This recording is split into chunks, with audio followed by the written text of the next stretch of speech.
बिस्मिल्लाहिर्रहमानिर्रहीम। कस्टम के हवाले से आज बड़ी एक दो कार्रवाइयाँ हैं। अच्छा, ये कस्टम वाले कार्रवाइयाँ बड़ी डालते हैं और कीमत कभी भी नहीं बताते कि मकामी मार्केट में क्या है। वो बैनुल अक़वामी मार्केट में बताएंगे आइस की, चरस की, फलां चीज़ की इतनी कीमत है। भाई आप पाकिस्तान की बात करो, अभी तो ये पाकिस्तान से बाहर कहीं नहीं गई हैं। अच्छा, कस्टम कोयटा क्या कहता है कि हमने 25 करोड़ से ज़ायद मालियत का स्मगल शुदा सामान जब्त कर लिया। कार्रवाई में गैर मुल्की छालिया और कपड़े की बड़ी खेप भी शामिल है। और कस्टम वालों ने इस खबर को किस तरह लॉन्च किया, ये खबर तमाम न्यूज़ चैनल्स पर ब्रेकिंग न्यूज़ के तौर पर नशर की जा रही है। मैंने तो किसी एक चैनल पर भी ब्रेकिंग न्यूज़ के तौर पर नहीं देखी।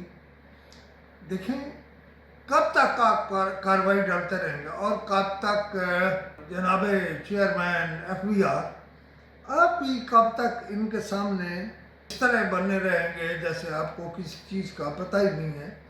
दूसरा एक बात और बताइए, ये छालिया रोज़ कहाँ से आती है? बलूचिस्तान में वहाँ पैदा होती है, ईरान में पैदा होती है, आती ईरान से?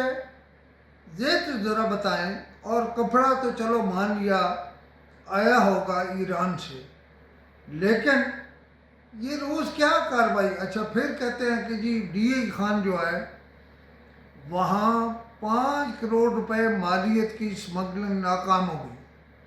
भाई आप तो कहते हैं कोटे से स्मगलिंग हो रही है, कहाँ से आ रही है? आप वहाँ हिस्सा देते हैं तालिबान को और फिर वहाँ से आप सामान निकालते हैं।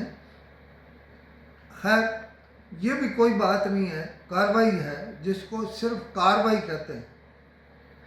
अच्छा, जो है ना इंपोर्ट के कवानीन गाड़ियों के बैरून मुल्क मुकीम पाकिस्तानियों के लिए, वो कवानीन मज़ीद सख्त किया जा रहे हैं।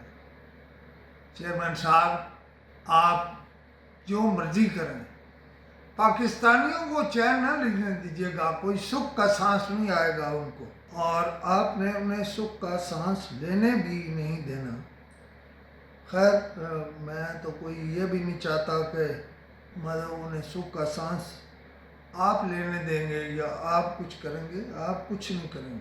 अब मैं आपसे एक और बात करना चाहता हूँ। ये तो कार्रवाइयाँ हैं और रोज़ाना फाइलों का पेट भरने और अफसरान को मुतमईन करने की कार्रवाइयाँ। सवाल ये है कि आपने कितना पैसा इन चीज़ों की यानी स्मगलिंग रोकते हुए वापस लिया है या पाकिस्तान को दिया है? इनमें से अगर कोई पैसा पाकिस्तानी ख़जाने में गया तो ज़रा बता दीजिए। और अगर सिर्फ कार्रवाई है तो फिर इसे कार्रवाई रहने दीजिए।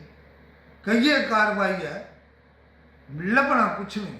खाना कस्टम वालों नहीं है। वो जो कराची में शमशाद मांगट की स्टोरी है कि क्लिफ्टन के एक बंगले में कस्टम वाले खुद गैर मुल्की शराब बेच रहे थे। अच्छा, आप जब तक मुझे आपसे मुराद कस्टम वाले बादशाह अब्बासी साहब और जनाबे चेयरमैन कस्टम साहब, आप जब तक इसका नहीं बताएंगे कि इसका, मैं रोज़ाना आपसे ये पूछता रहूँगा कि ये कस्टम वालों ने कब से शराब का धंधा शुरू किया। आप देखेंगे कितनी बुरी बात है कि कस्टम वाले खुद शराब बेचते हैं। क्या होगा, आप क्या बताएंगे? मैं इंतज़ार करूँगा। खुदा हाफिज़। मेरा नंबर 0333 511 7769 है।